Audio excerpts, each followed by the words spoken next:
Kumusta katupa? Maraming salamat dahil nandito ka. Mga katupa, nabasa nyo naman sa title kung anong ituturo ko sa inyo. May nag-request nito sa inyo na Tagalog. So pares lang naman yung chords ng English tsaka Tagalog. So ang ituturo ko sa inyo ngayon ay yung English version or yung original version ng Safe. Pero bago tayo magsimula mga katupa, muli nais kong pasalamatan ang Markali Print Collectibles sa t-shirt na ito na Enjoy Jesus Christ, Thou Shall Never Thirst. So thank you so much Markali Print Collectibles. At mga katupa, kung gusto niyo na bumili ng ganitong t-shirt, nasa description box yung link ng kanilang store. So ayan, magsimula na tayo pagkatapos nito.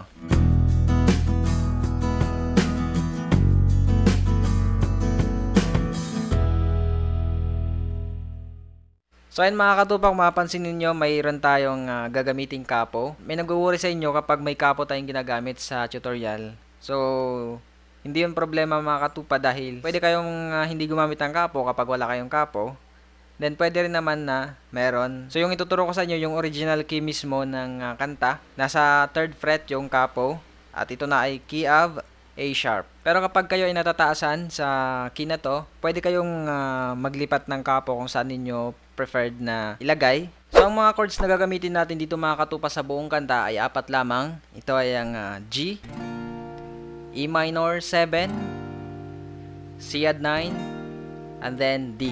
So makikita nyo sa screen yung chords na gagamitin natin sa buong kanta. And then yung strumming pattern natin mga katupa na gagamitin dito, down, up, down, up, down, up, down, up, down. Then i-apply natin yung ating strumming pattern sa ating intro. So yung intro natin ay 4 chords din, G, E minor 7, C add 9, and then back to G. So dyan tayo mag-end sa G. Bago tayo pumunta sa ating verse mga katupa, bago ko ito sa inyo, kung hindi ka pa nakapag-subscribe sa aking channel, pindutin mo naman yung subscribe button na nasa baba at yung bell notification para updated ka sa mga bagong videos na i-upload ko. I pray sa nanonood na ito na magsasubscribe siya in Jesus' name. In Jesus' name. Amen. So God bless sa mga nag-subscribe. Nakita yun ni Lord. So maraming salamat. At nga pala mga katupa, bago ko makalimutan, ang gagawin nating strumming sa intro ay 2 beses natin gagawin yung whole na strumming pattern, yung down, up, down, up, down, up, down, up, down. So isa pang beses ulit. Lingay. Bago tayo lumipat ng another chord. So ganito. Bahala yung maingay na yan.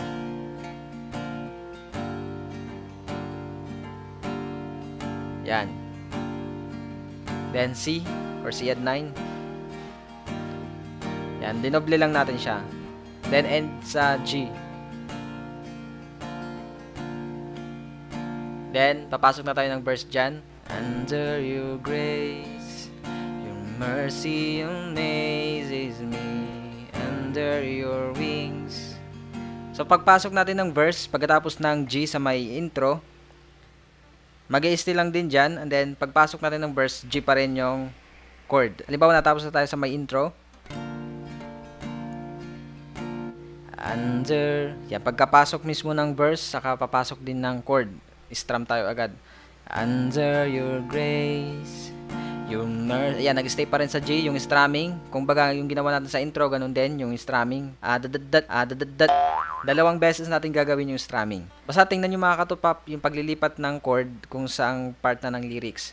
Under your grace, your mercy amazes me. Under your wings, your shadows covers me. A promise of love, where my heart is safely undone. Kung ano yung ginawa natin sa pag-intro natin, ganun din sa my verse. Then pagkatapos dun sa my where my heart is safely undone, sa my G, mag-strumming pa tayo ng isang whole na strumming. Down. Then, saka ulit papasok ng verse 2. And then, ulitin lang din kung anong ginawa natin sa may verse 1, ganun din sa verse 2. So, kantahin natin yung sa verse 2 bago tayo pumasok ng chorus. Halimbawa, tapos na tayo sa verse 1. Speak to me, Lord, your servant is listening over the noise.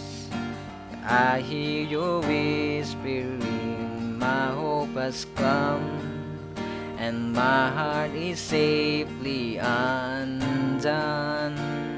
Then, strum muna. Ang isang hold. Saka papasok ng chorus. I found my fortress. Yan. Pagpasok ng chorus, yan, G ulit. I found my fortress. Stay in you and my soul. Pagdating na sa my soul, saka papunta ng E minor 7. Soul is an chord with you, my resting place. C at 9 is in your name. It's in your name. D. Name forever safe. Doon pa lang sa may pupunta na ng G. Forever safe. Then, strum ulit ng isang hold. Pwedeng mag-ano dyan, pwedeng silent lang. Kasi dun sa may kanta, parang tumigil siya. Pero yung strumming dyan or yung beat, continuous. Para hindi mawala yung timing. Forever safe. Then, ulitin dyan yung verse 2.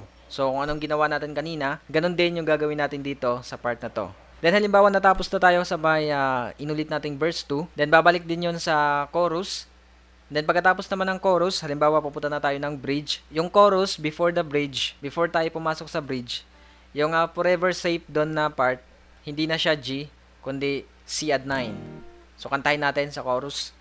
I found my fortress in you, and my soul is anchored with you. My resting place is in your name, forever safe. Diyan sa my forever safe. Then, stay muna. Strumming ng isa pa. Then, G. Instrumental natin yan. Then, dalawa din yung strumming dyan, yung hold pattern. Then, back to C. Stay. Then, last one, G. You are never far away, always reaching out to save. Yung chords dyan, dalawa lang, C, G, C, G. Pabalik-balik lang yan. Pero yung strumming dyan, dalawang whole na pattern. Susundan nyo, pagkatapos natin ng G. You are never far. Doon na sa may ne.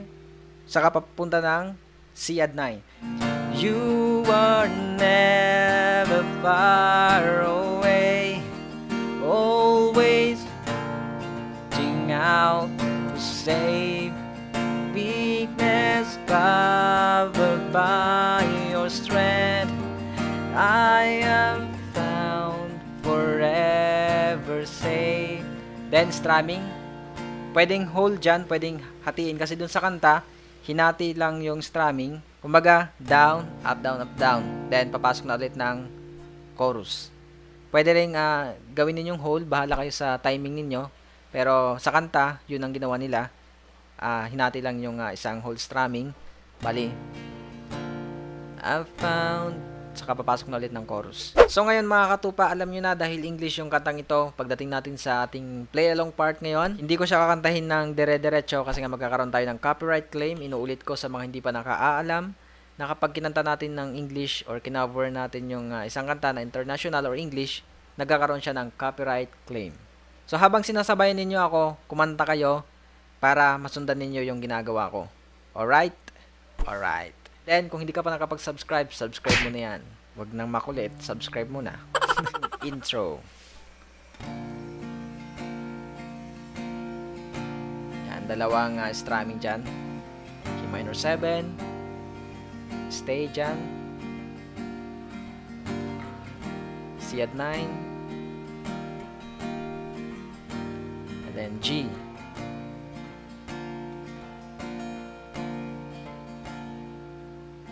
Under your grace, mercy amazes me. Under your wings, your shadows covers me. When my heart is safely undone, Strumming muna.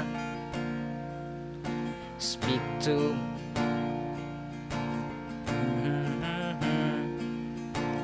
over the noise.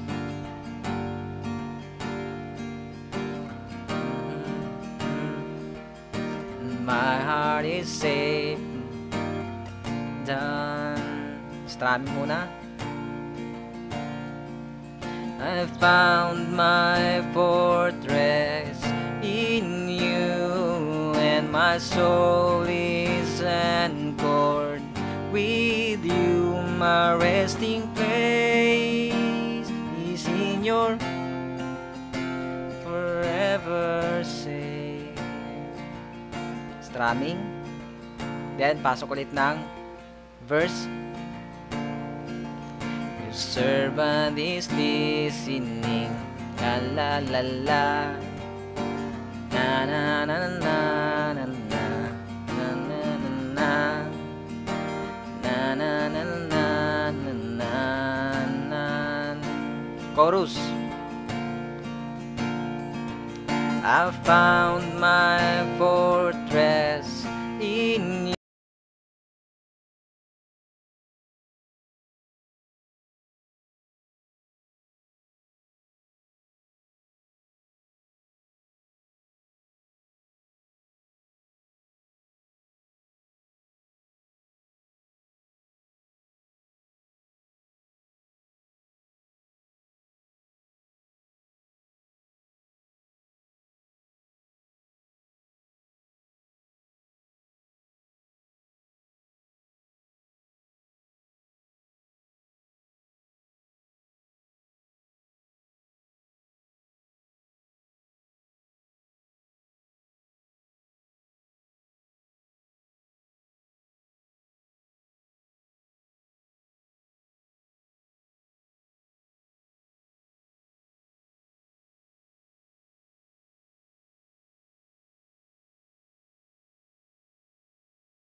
Thank you so much for watching mga katupa. If you have a request, just leave a comment down below. God bless you mga katupa, and all the glory belongs to God.